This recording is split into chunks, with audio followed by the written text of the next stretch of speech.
The call came at 11:20 p.m. My phone buzzed on the nightstand, its screen glowing like a panicked eye in the dark. I squinted at the unknown number. Something about it, the way the digits seemed to blur, felt wrong. Against my better judgment, I swiped to answer.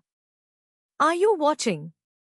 The voice was low, distorted, like it was coming through layers of static and cold water. "Who is this?" I asked, my throat tightening. "Doesn't matter. What matters is what you do in the next 40 minutes.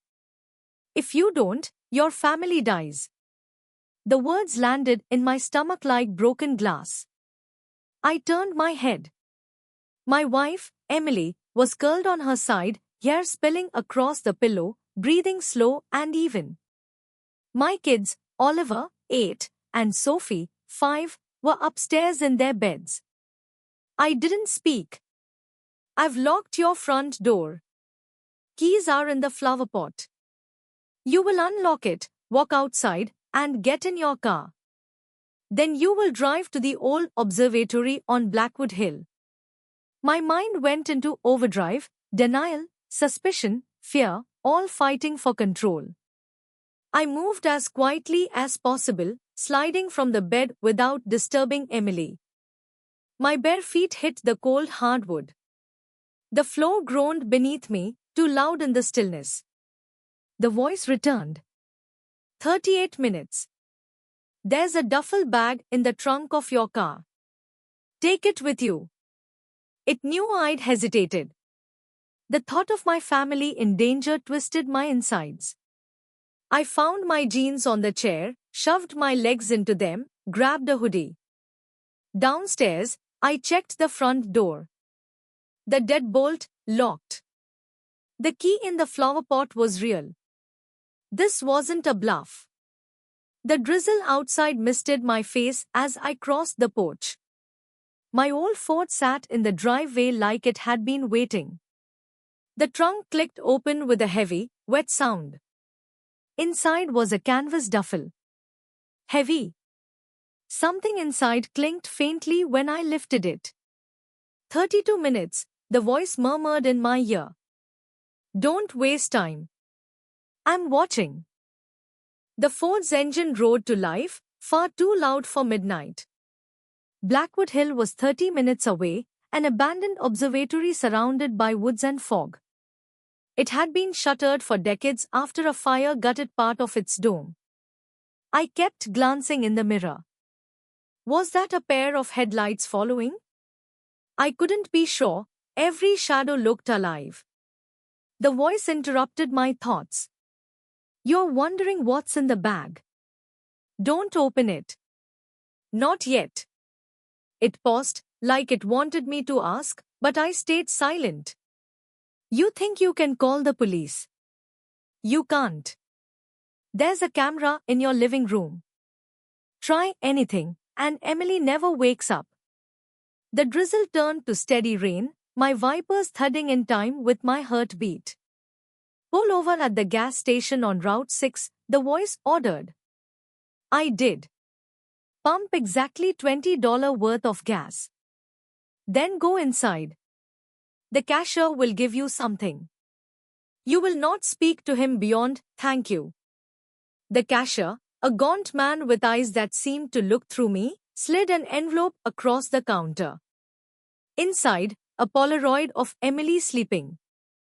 "Tonight." The timestamp matched the last 10 minutes. 24 minutes, the voice said. The hill rose like a dark wave against the sky. The observatory dome, cracked and scorched, loomed at the top. "Park by the east entrance," the voice instructed. "Leave the headlights on. Bring the bag." The air was colder here, the kind that seeps into your bones. As I climbed the steps, my phone buzzed again. This time, a text. "Unknown, you're not the only one tonight." Inside the main chamber, echoes swallowed my footsteps. The voice came over the phone again. "Place the bag in the center. Walk to the far wall and face away from it. Metallic clinks and a low, rhythmic sound came from behind me. When I turned, there was a man, tall, wearing a balaclava, crouched over the duffel. He opened it. Stacks of cash. And something else, a pistol, wrapped in a black cloth. He didn't speak to me. Just took the gun and walked to the opposite side of the dome, disappearing into darkness. Follow him, the voice ordered. I found myself in an old control room, dust thick on every surface. The man was gone. The voice spoke again, but softer now. Almost amused. You've done well. Now it's your turn.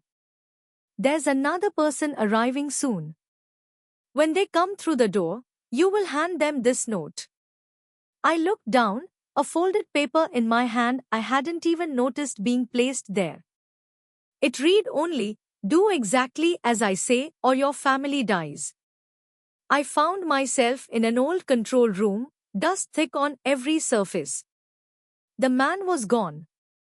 The voice spoke again, but softer now. Almost amused. You've done well. Now it's your turn. There's another person arriving soon. When they come through the door, you will hand them this note. I looked down, a folded paper in my hand I hadn't even noticed being placed there. It read only, "Do exactly as I say or your family dies." I left without a word.